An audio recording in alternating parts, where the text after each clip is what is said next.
Michael Jordan scored 50 or more points in the playoffs, 8 different times more than Kobe, KD, LeBron, and Wilt combined. He also owns the record for the most 40-point playoff games in NBA history, surpassing legends like Kareem, Allen Iverson, Stephen Curry, and Dwyane Wade combined. In fact, Jordan remains the only player ever to have more career 40-point games than games in which he scored fewer than 20 points. But numbers alone don't explain Michael Jordan. His legendary aura, ruthless trash talk, and unmatched competitiveness put fear into opponents long before tip-off. While other players were focused on getting the perfect night's sleep before facing the Bulls, Jordan could spend his day on the golf course, smoke a cigar, and still walk into the arena and casually drop 40. His airness made greatness look effortless, and when the game was on the line, there was never any doubt about who wanted the ball.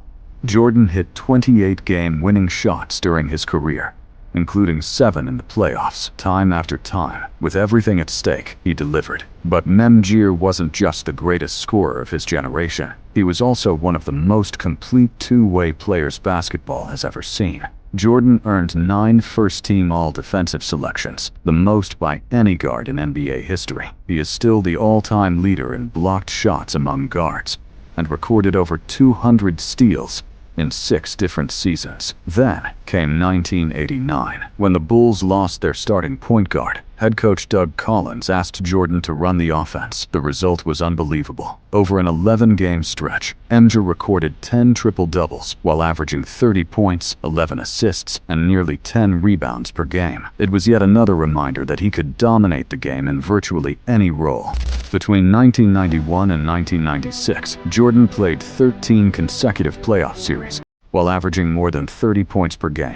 By the time he retired, he had collected 6 championships, 5 MVP awards, 6 Finals MVPs, and a perfect 6-0 record in the NBA Finals. Yet despite all the success, all the records, and all the iconic moments, Michael Jordan wasn't completely flawless. He led the NBA in field goal attempts 9 times during his years in Chicago. Critics often accused him of holding the ball too much, especially early in his career. He had disappointing playoff performances, and by many accounts, he wasn't always the easiest teammate to play with.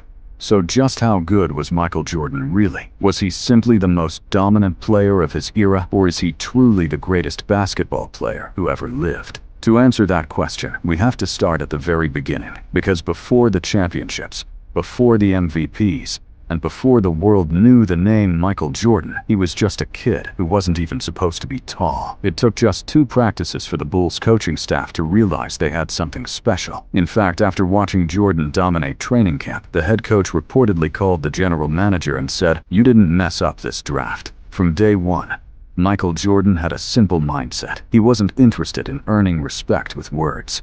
His plan was to find the leader of the opposing team and challenge him through his play. Jordan knew he was a rookie with no voice in the league, so he let his game do all the talking. And it didn't take long for the NBA to notice. Just 3 games into his career, Jordan scored over 30 points. By his 9th game, he had already broken the 40-point mark. Before the first month of the season was even over, it was becoming painfully obvious that Michael Jordan should have been the #1 pick in the 1984 NBA draft. While Hakeem Olajuwon looked like a future superstar, Jordan looked like something even bigger. He looked unstoppable. There wasn't a single player in the league who could match his speed. Defenders would try to stay in front of him, only to watch him blow past them with a single explosive step. And once Jordan got to the basket, the show really began. Along with his elite speed, he possessed perhaps the greatest combination of vertical leap and hang time the NBA had ever seen. When MJ attacked the rim, it looked less like basketball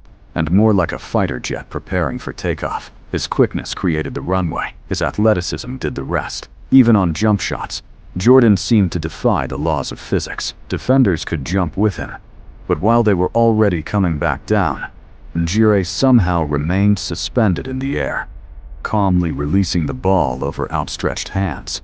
It looked impossible, and fans couldn't get enough of it. Thanks to his spectacular dunks and high-flying highlights, Jordan quickly became the most exciting player in basketball. His popularity exploded across the league. Then, in 1986, despite appearing in only 3 games because of an ankle injury, Jordan was voted into the NBA All-Star Game.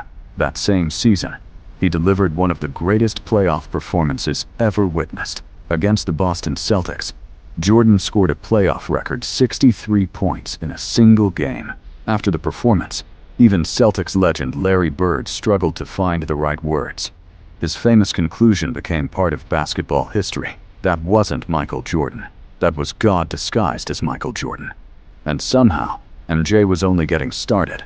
In 1987, Jordan averaged 37 points per game, leading the NBA in scoring. More than 3 decades later, it remains the 5th highest scoring average in league history, trailing only Wilt Chamberlain's legendary seasons of the early 1960s. But despite the scoring titles, highlight reels, and growing superstardom, Jordan wasn't satisfied. Because while he was winning individual awards, the Bulls were still losing.